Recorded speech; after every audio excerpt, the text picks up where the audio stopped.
Good morning, students. Today I am here with a new chapter, chapter number 11, mensuration.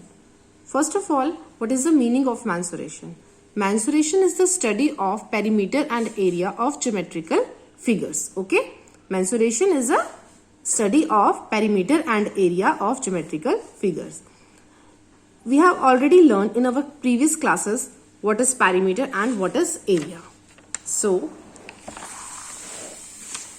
we recall some formulae of perimeter and area of some geometrical figures. Okay. So first of all, we take our first figure, rectangle.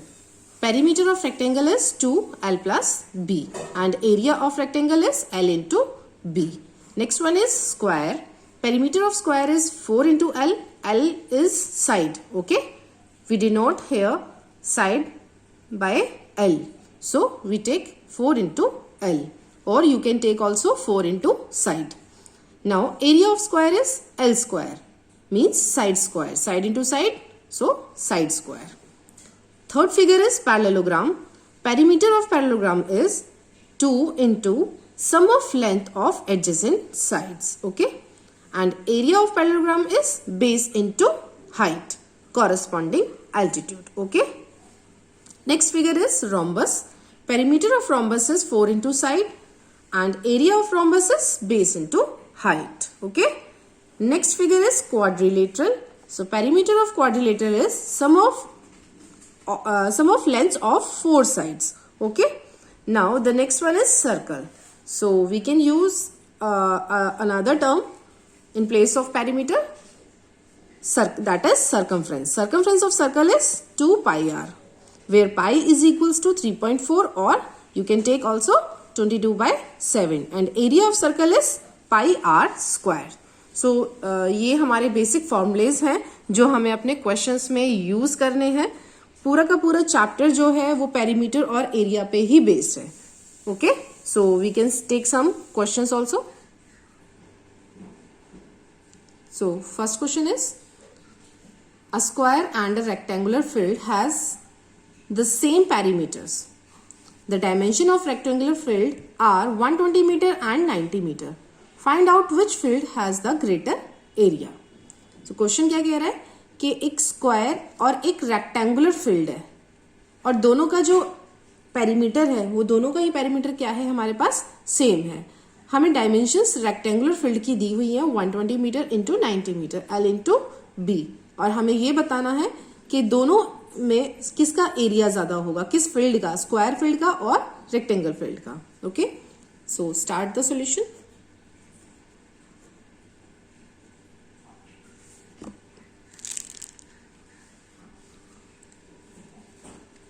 According to question, perimeter of rectangle is equal to perimeter of square. So formula of perimeter of rectangle is 2L plus B is equal to 4 into side. Perimeter of square is 4 into side. Now use dimension. L into B is 120 into 90 meter. So L plus B here. So 120 meter plus 90 meter is equals to 4 into side. Now 2 into 120 plus 90 is 210 meter is equals to 4 into side. Now by transforming, side is equals to 2 into 210 divided by 4. So this one is 2 2s are 4 and 2 1s are 2, 0, 2 5s are 10. So side of square is 105 meter. Okay. Now find out the area of both the field. Area of rectangle is equals to L into B is equals to 120 into 90. So this one is 10800 meter square. Now find out the area of square. This one is side into side. So 105, side is 105 now. So 105 into 105 and after calculation this one is 11025 meter square. So which one is greater? Square is greater na? So we can write hence area of square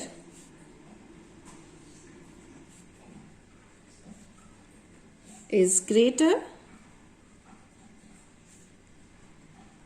than area of rectangle.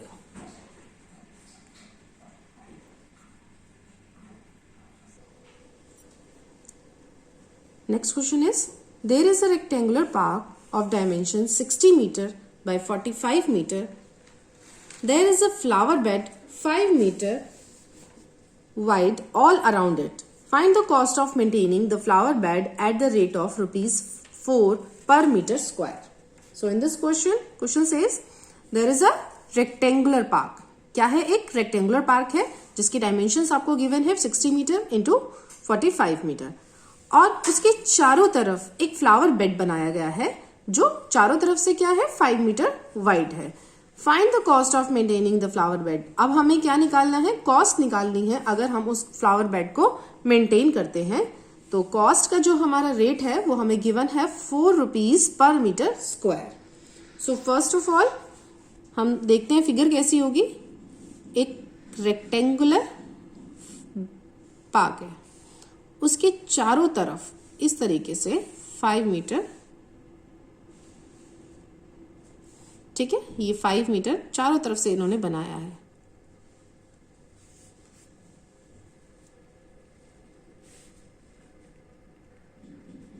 Now इस rectangular park की जो हमें dimensions दी हुई है, कितनी दी हुई है?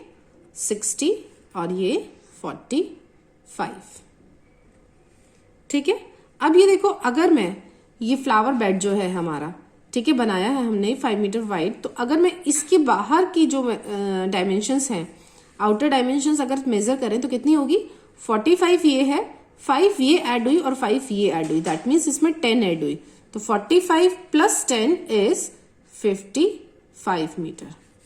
Then similarly ये 60 है और इधर से 5 हम ऐड कर रहे हैं और इधर से भी 5 ऐड कर रहे हैं, तो ये कितनी हो जाएगी? 70 मीटर. अब हम क्या करेंगे, क्योंकि हमें कॉस्ट निकालनी है फ्लावर बेड को मेंटेन करने के लिए, तो अगर मैं इसका एरिया फाइंड आउट कर लूं, ठीक है, इस फ्लावर बेड का हम क्या करते हैं, एरिया फाइंड आउट कर लेते हैं. तो हम क्या करेंगे, उसके बाद लास्ट में 4 से उस एरिया को मल्टीप्लाई कर देंगे. देन हमारे पास इसको मेंटेन करने की कॉस्ट आ जाएगी. तो मैं इसकी नेमिंग दे देती हूँ ABCD, देन EFGH,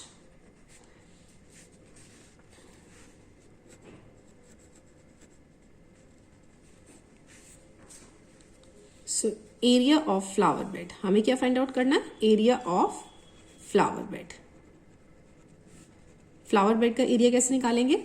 अगर मैं इस वाले आउटर पोर्शन का एरिया निकाल के और ये जो इनर पार्क है इसको इसमें से सब्ट्रैक्ट कर दूं, ठीक है, बड़े वाले पार्क में से इस छोटे वाले पार्क को हम सब्ट्रैक्ट कर देते हैं, तो हमारे पास क्या बचेगा? ये फ्लावर बेड बच जाएगा. सो ये कैसे निकालेंगे? Area of